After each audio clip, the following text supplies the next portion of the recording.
Hello guys. मैं फिर से आज आप लोग के बीच प्रोग्रेसिव एडु हब में मैं हिमांशु आज फिर से आप लोग का स्वागत करता हूं। दोस्तों, आज का जो हमारा सेशन है जिसमें हम लोग वैट के प्रैक्टिकल के बारे में आज पढ़ने वाले हैं। तो सबसे पहले हम लोग स्टार्ट करेंगे बिना देर किए टैली के बाद। टैली को एक कंपनी हमारा क्रिएट होगा, प्रोग्रेसिव एडु हब। कंपनी का एड्रेस, स्टेट और ये हो गया आपका पिन कोड। तो इस तरीके से हम लोगों ने कंपनी का डिटेल मेंशन कर दिया। 31/3/2024, ठीक है। और कंट्रोल ऐसे हम कंपनी को एक्सेप्ट कर लेंगे। कंपनी बनने के बाद जो सेकंड प्रोसेस है, इसमें हम लोग सबसे पहले वैट को इनेबल करेंगे, क्योंकि आज का हमारा टॉपिक जो है वो है आपका वैट। वैट को इनेबल करने के लिए आपको F11 करना है और यहाँ से स्टेचुअरी एंड टैक्सेशन पे जाना है F3 करके, ठीक है। और यहाँ से आपके पास वैट का ऑप्शन आएगा, इसे यस करेंगे और इसे भी यस करेंगे। और आपका यहाँ डिटेल पूछेगा जिसमें स्टेट में बिहार देंगे, और 3 नंबर में टैक्स आइडेंटिफिकेशन नंबर होता है जो बिहार का होता है पहले वैट के जब समय में। तो आप उसको टैक्स आइडेंटिफिकेशन नंबर भी मेंशन कर सकते हैं। तो हम लोग ऐसे सीख रहे हैं तो एज यूजुअल इसे स्किप करते हुए नॉर्मली इसे सेव कर देंगे, ठीक है। सेव करने के बाद जो सेकंड मेथड है, इसमें हम लोग सबसे पहला काम है लेजर बनाएंगे। लेजर में क्या करेंगे, आपको अकाउंट इन्फो में आना है, लेजर पे जाना है और यहाँ से लेजर क्रिएट करना है। इसमें लेजर 5 तरह का बनता है। जैसे हमने पहला दिया इनपुट वैट @5%, ये जाता है ड्यूटीज एंड टैक्सेस के अंदर। क्या है, एक तरह का वैट है, कितना परसेंट टैक्स लेंगे तो हमने 5% मेंशन कर दिया है पहले ही।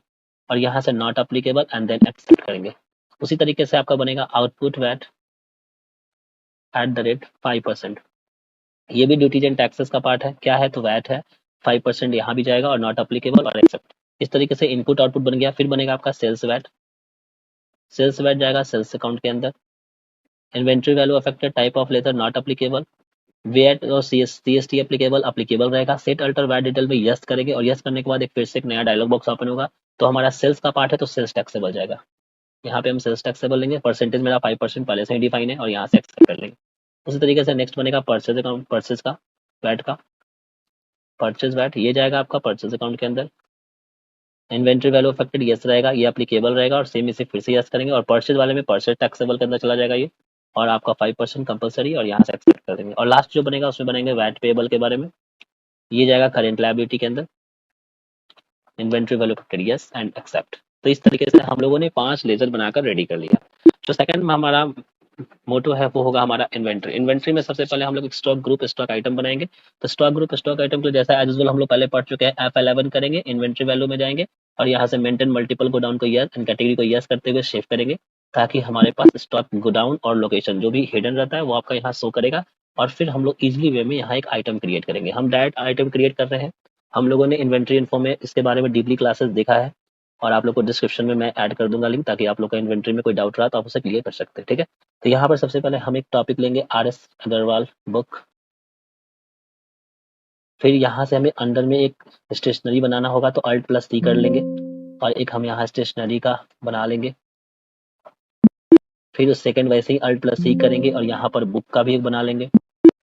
फिर Alt+C करेंगे और यहाँ से पीसेस का और PEICES। ये जो हुआ, हम एक Alt+C से अल्टरेशन कर रहे हैं जो डायरेक्ट वे में हम किसी भी चीज को इजिली वे में बना सकते हैं, ठीक है। वैट पे काम कर रहे हैं तो वैट पे थोड़ा ध्यान देना होगा। वैट अप्लीकेबल को यहाँ यस करेंगे, अल्टर को यस करेंगे। यस करेंगे तो हमारा परसेंटेज कितना था, जो परसेंटेज आप स्टार्टिंग से लेते आ रहे हैं वही परसेंटेज रखना है। इस चीज को ध्यान में रखना है, चेंज नहीं करना है आपको। 5% हम यहाँ मेंशन करेंगे। रेट ऑफ ड्यूटी जो है जिसमें हम लोग यहाँ पे एंट्री करेंगे आपका 500। और क्वांटिटी में आपका 12 पीस क्वांटिटी है। लोकेशन जो है उसे हम पटना दे देंगे और यहाँ से एक्सेप्ट कर देंगे। और जो अमाउंट था आपका 500 वो फिर से मेंशन करते हुए एक्सेप्ट कर देंगे। इस तरह से हमारा RS अग्रवाल का बुक जो है बन चुका है। अब हम इजिली वे में बैक आएंगे और अब जो हमारा सेकंड प्रोसेस है वो है आपका वाउचर की बारी। तो अकाउंटिंग वाउचर में जाएंगे और जो सबसे पहला वाउचर हमारा क्रिएट होगा वो होगा हमारा परचेज वाउचर। हम परचेज वाउचर के अंदर एंट्री करेंगे 1 2 3। ये हो गया हमारा इनवॉइस नंबर, डेट मेंशन है, कैश, परचेज वैट लेजर में आएगा और जो भी हमारा आइटम है उसे सेलेक्ट कर लेंगे। RS अग्रवाल कहाँ का था, तो आपका पटना का है। पटना एक्सेप्ट। क्वांटिटी कितनी थी, मान लेते हैं 12 पीस, 500 अमाउंट था और इस तरह से 6000 हमारा ये आ गया। तो जो परचेज वाउचर के अंदर जो हम लोग वैट का एंट्री करेंगे तो परचेज के अंदर जो हमारा जाता है इनपुट वैट। तो इनपुट वैट हमने मेंशन किया तो ऑटोमेटिक हमारा कैलकुलेशन कर लिया 5%। और 6000 अमाउंट था तो उसका 5% यहाँ काउंटर पे बता दिया है कि 300 रुपीज क्या होगा आपका टैक्स रहेगा इस पर, ठीक है। ये हो गया आपका इनपुट वैट और इसे नॉर्मल वे में एक्सेप्ट कर देंगे। सेम कंडीशन सेकंड हम लोग जाएंगे आपका F8 सेल्स पे जाएंगे और वही काम सेम करेंगे आपका सेल्स में 1 2 3 सेल्स में सेल्स का वैट बनेगा। यहाँ से आपका RS अग्रवाल का बुक है, गोडाउन आपका पटना का है, क्वांटिटी आपकी 12 पीस थी, वही हम लोग बेचेंगे, लेकिन अमाउंट को बढ़ा देंगे। हमारा अमाउंट था 500, हम इसे कर देते हैं 600। जब 600 करेंगे तो हमारा अमाउंट ऑटोमेटिक बढ़ेगा और जब यहाँ पर आगे बढ़ेंगे तो जैसा कि परचेज में हम लोगों ने इनपुट लगाया था वैसे सेल्स में हमारा आउटपुट रहेगा। यहाँ पे आपका मेंशन होगा आउटपुट वैट @5%, देख सकते हैं 360 हो गया और यहाँ से इसे हम एक्सेप्ट कर लेंगे। इतना काम करने के बाद आपसे आपको बैक आना है और अपना बैलेंस शीट चेक करना है कि बैलेंस शीट में क्या डिटेल दिखा रहा है। तो बैलेंस शीट में हम देखेंगे कि जब करंट लायबिलिटी हम चेक करेंगे तो यहाँ पर क्या देख पा रहे हैं कि 60 रुपीज हमारी लायबिलिटी आ चुकी है और ड्यूटीज एंड टैक्सेस में चेक करेंगे तो 300 हमारा इनपुट वैट है, 360 हमारा आउटपुट वैट है। तो आप एक चीज देख पा रहे होंगे कि 360 माइनस 300 दैट इज कॉल्ड 60। यानी कि जब आउटपुट वैट में से इनपुट वैट को माइनस किया जा रहा है तो हमें क्या पे करना है, लायबिलिटी पे करना है। ठीक है, तो यही जो 60 रुपीज है वो हम टैक्स के रूप में गवर्नमेंट को पे करेंगे।